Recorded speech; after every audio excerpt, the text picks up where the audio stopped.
I want to talk about the loyalty landscape of 2024. 2024 has been a bit of a year, right? We've got geopolitical tensions, war in the Middle East and Ukraine. We've got economic instability, inflation, widespread layoffs, wildfires. There's a lot. There's a lot of bad stuff going on right now. There's an impact to that. There's a psychological impact on everyone on the planet. I feel it. I'm sure you probably feel it.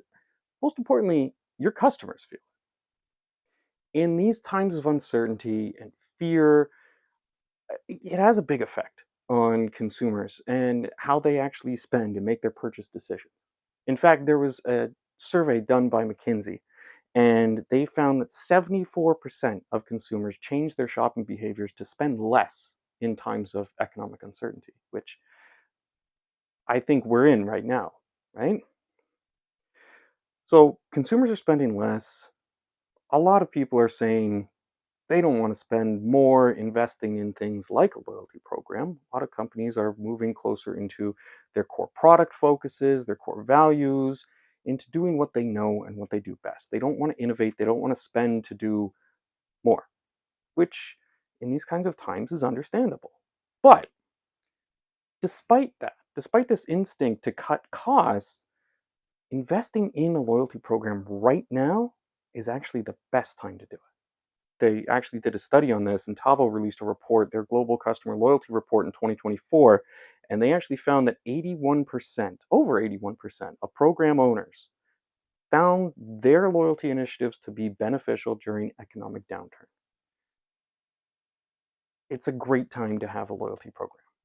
And if you don't have one, it's still a great time to invest in one. And I'll tell you why.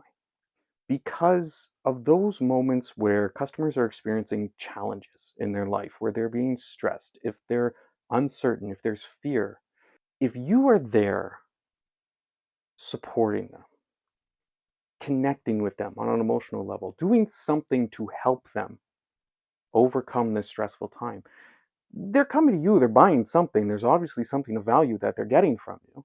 You just need to prove to them that that value is still there and there's even more value on top of it. And a loyalty program is one of the best ways to do that. When you can provide that value to your consumers and you can demonstrate to them that your program is worth them being a part of, is worth them spending their money with you because you're helping their dollar go that much further, they're creating a stronger bond and a deeper emotional connection with you, which you won't have if you wait to invest in loyalty.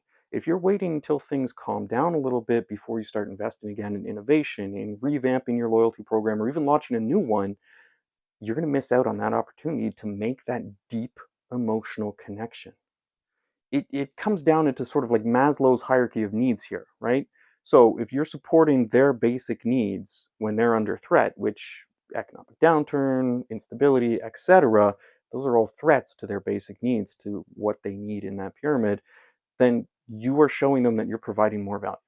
If you can be there to protect their basic needs, whether it's spending less money, making their dollar go more, so they're getting more value for $1 than they would elsewhere, giving them experiences that maybe extract them from the current chaos that's going on and gives them a break from that, something to give them time back in their day. There's all kinds of things that customers value that programs can offer.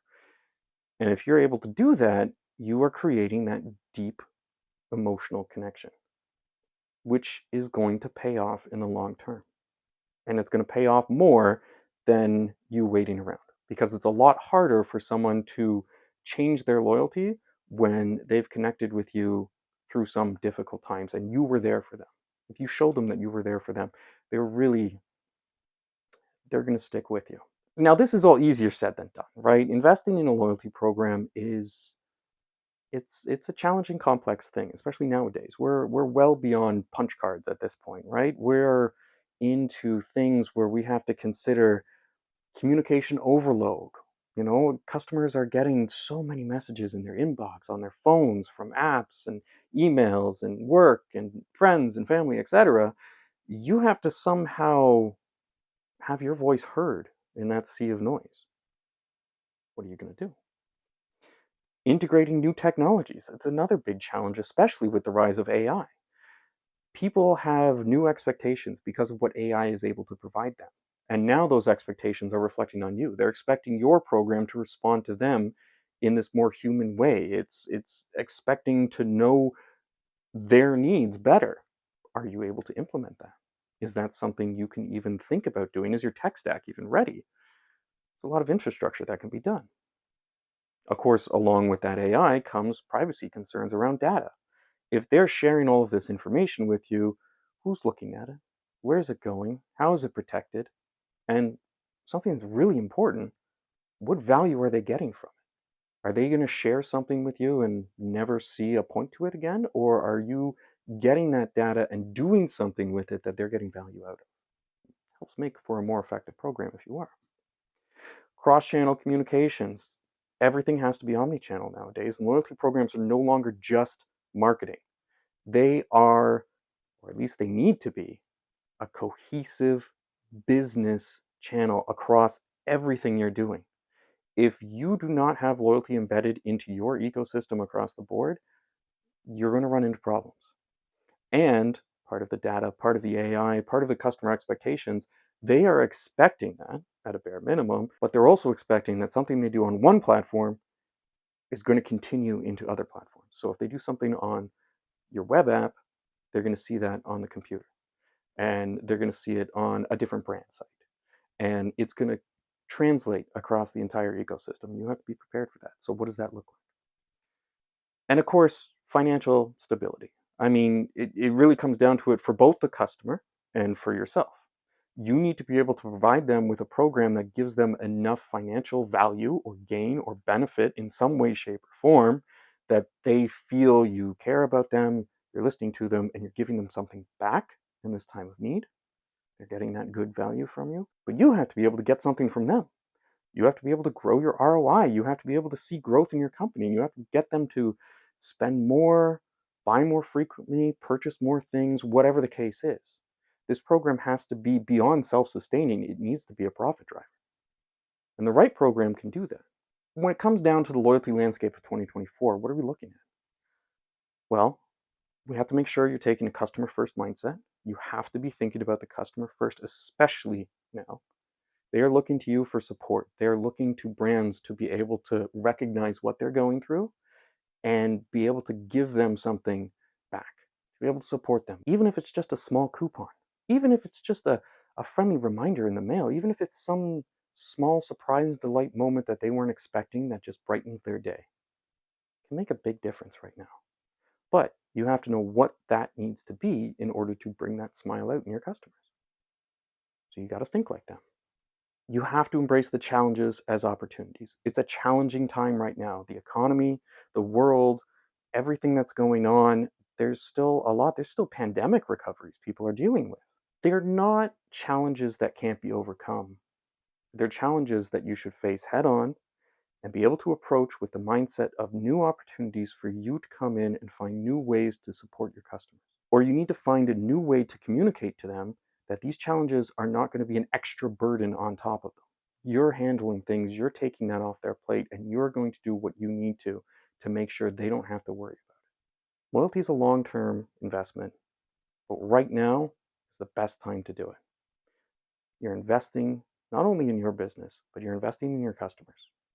And showing them that loyalty, showing them that support, and helping them through those hard times is going to come back to you. There's a lot happening in 2024. We know that. And loyalty programs have been largely pushed to the wayside. But I really think this is the best time that you can actually promote your loyalty program and revamp it, launch it, get in front of your customers and start communicating to them so you can experience the benefits of providing value to a customer while they're going through hardships and stressful times, and see that come back to you 2, 3, 4, 5 times more when things stabilize, because they're going to remember what you did and they're going to stick with you because of it. I'm hoping I can get more into this topic as the weeks go on, but I would love to hear from you about what challenges you're experiencing, not just in loyalty, but just in your business with your customers. What are you encountering that you're finding is holding you back this year? How are the strange chaos of the world, how is that affecting your business? How is that affecting your consumers? Leave a comment below. I'd love to hear. and maybe it's something I can talk about next week. Till then, thanks for watching.